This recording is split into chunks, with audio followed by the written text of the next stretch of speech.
What if I told you that during the filming of one of cinema's greatest love stories, an actress nearly lost her legs in a tragic accident, and the director's only response was, "Dress the double"?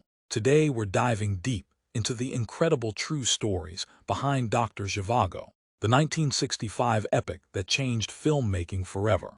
This isn't just another movie review. We're talking about a film so authentic that actors had to wear period-correct underwear, where leaves were hand-painted on trees, and where the line between reality and fiction became dangerously blurred. If you enjoyed our previous series on Somewhere in Time, and I'll link that in the description below, you're going to love this deep dive into another movie that mirrors real life in the most shocking ways possible. Doctor Zhivago isn't just a love story set during the Russian Revolution.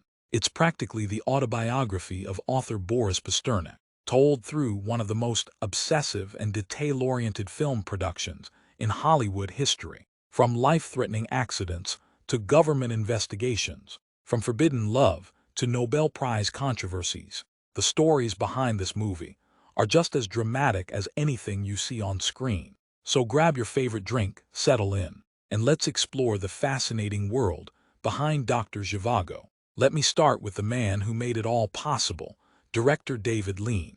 This guy was obsessed with authenticity to a level that would make modern filmmakers shake their heads in disbelief. We're talking about a director who required every single actor to wear period-correct underwear, even though nobody would ever see it on camera. Think about that for a second. Omar Sharif, Julie Christie, Rod Steiger, all of them had to wear uncomfortable, historically accurate undergarments because Lean believed it would help them get into character.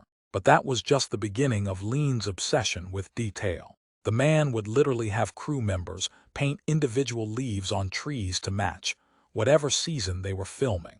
Picture this, it's over 100 degrees outside. The cast is sweating in heavy winter coats for a snow scene, and there are people with tiny brushes painting autumn colors on thousands of leaves. This wasn't CGI magic. This was pure, old-school filmmaking dedication. And speaking of those winter scenes, that iconic frozen ice palace that looks so magical on screen, completely made of beeswax, tons and tons of beeswax, carefully crafted to create that perfect icy, snow-covered look that has captivated audiences for decades. But here's where things get really intense, and honestly, pretty disturbing by today's standards. During one of the train scenes, there's a moment where we see Zhivago's train passing through a burnt village. They filmed this at a real train station for maximum authenticity. Omar Sharif, playing Zhivago, had to reach out and grab a woman who was running for the train. No stunt double, no safety measures that we'd consider standard today. And disaster struck. The woman slipped and fell under the train, getting severely injured. We're talking about injuries so bad that there was genuine concern she might lose her legs. Now here's the part that really shows you what kind of man David Lean was. As soon as the accident happened, as this woman is lying there seriously hurt, Lean's immediate response was to call out, "Dress the double." Just like that. No visible concern, no stopping production. Just get the stunt double ready so we can keep filming. On the surface, it looked heartless. But here's what the cast and crew didn't know at the time. Behind the scenes, David Lean was calling the hospital every single day to check on the actress's condition. He was genuinely worried about her, but he couldn't show it because he had hundreds of people depending on him to keep the production moving. It's a perfect example of how the pressure of filmmaking can make people appear cold when they're actually deeply concerned. Now let's talk about the story itself, because this is where things get really fascinating. Dr. Zhivago isn't just inspired by real events. It's basically Boris Pasternak's autobiography disguised as fiction. Everything you see Zhivago go through, Pasternak experienced in real life. I used to admire your poetry. Thank you. I shouldn't admire it now.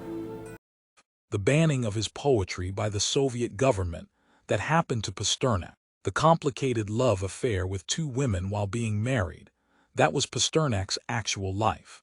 Even Zhivago's death from a heart attack at the end of the story mirrors exactly how Boris Pasternak died in real life. But the most heartbreaking parallel involves the character of Lara, played beautifully by Julie Christie. In the movie, Lara ends up in a hard labor camp, disappearing from Zhivago's life forever. Pasternak's real-life mistress, Olga Ivanskaya, suffered the exact same fate. She was sent to a Soviet labor camp, and their love affair was cut short by political persecution.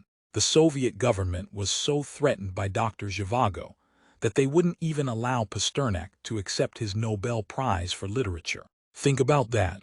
A man writes one of the greatest novels of the 20th century, gets recognized by the entire world, and his own government forbids him from accepting the honor. That's the level of political pressure and control that Pasternak was living under. Now let's get into some of the more dramatic behind-the-scenes moments during filming. There's this incredible scene where hundreds of local extras had to sing the communist anthem.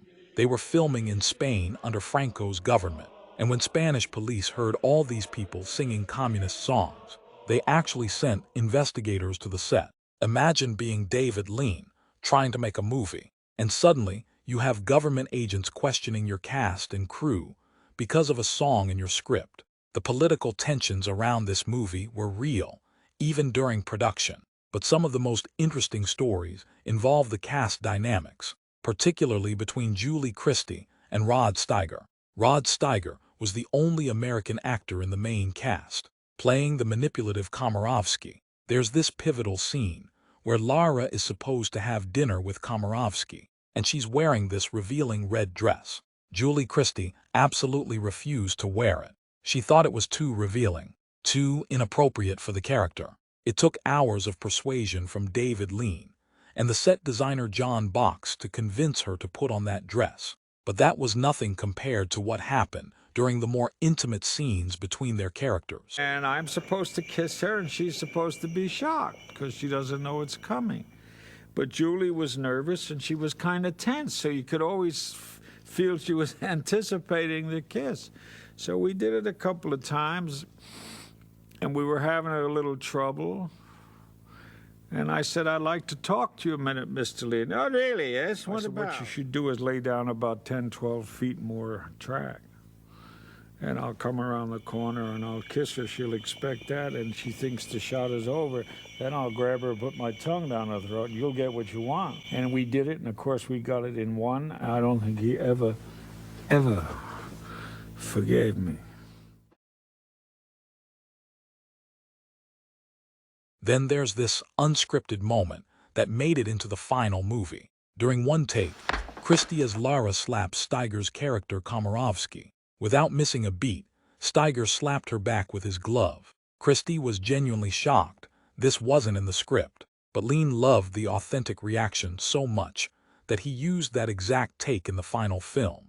By today's standards, this kind of thing would never fly, but it shows you how far filmmakers were willing to go in the 1960s for what they considered authentic performances. Let's talk about the symbolism in this movie, because David Lean was a master at this. There's this tiny moment that most people miss on their first viewing. When Lara is leaving Zhivago for the final time, there's a small string that pulls down a sunflower, making it look like the flower is weeping. That's not an accident. That's not nature. That's a carefully planned symbolic moment to mirror the emotions of the scene. Lean had crew members positioned with strings attached to plants and flowers throughout the movie, ready to create these tiny moments of visual poetry. The attention to detail was absolutely insane. Even the casting had these amazing personal connections. Omar Sharif's own son was cast to play young Yuri Zhivago. Imagine being that kid, watching your father become this iconic character, and you get to play the younger version. But here's something that might surprise you about David Lean's directing philosophy. He wanted all the death scenes to be beautiful and romantic. Soft lighting, gorgeous cinematography, peaceful expressions. But the love scenes, he wanted those to be cold, dark, and gritty. Think about how backwards that seems. Usually, love scenes are filmed to be beautiful and romantic, while death scenes are harsh and realistic. Lean flipped this completely. If you watch the movie with this in mind, you'll see exactly what he was doing. The passionate scenes between Zhivago and Lara are filmed in harsh light, cold settings, with tension in every frame. But when characters die, they're surrounded by soft light and peaceful music. Now here's something that Omar Sharif said in interviews years later that really makes you think.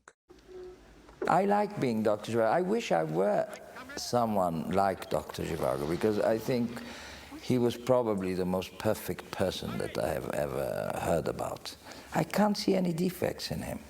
He was perfect, kind and patient.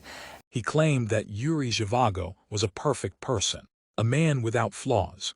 But when you actually watch the movie and think about the character, Zhivago is an unapologetic adulterer. He's married to one woman, in love with another, and he never really takes responsibility for the pain he causes both of them. He's passive, indecisive, and he lets circumstances control his life instead of making hard choices. So either Omar Sharif didn't fully understand his own character, or he was seeing something in Zhivago that the rest of us miss. Maybe he was seeing the character's pure intentions, even when his actions caused harm. Or maybe he was just being diplomatic in interviews, not wanting to criticize the character that made him famous. The production of Doctor Zhivago was filled with these kinds of contradictions and complexities. A director who seemed heartless but was secretly caring. A love story filmed like a war movie. An American story about Russian characters filmed in Spain. The movie went on to win 5 Academy Awards and became one of the highest-grossing films of all time. But the real-life consequences continued long after filming ended. Boris Pasternak died in 1960, just a few years after his novel was published, never seeing his story brought to life on screen. So there you have it, the incredible true stories behind Doctor Zhivago. If you haven't seen Doctor Zhivago recently, I highly recommend watching it again with these behind-the-scenes stories in mind.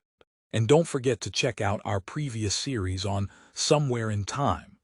I'll put that link in the description below. It's another fascinating look at how movies can blur the line between fiction and reality. What did you think of these behind-the-scenes stories? Were you surprised by David Lean's obsession with authenticity? What other classic movies would you like to see us explore? Let me know in the comments below. And don't forget to like this video if you enjoyed learning about the incredible world behind Doctor Zhivago.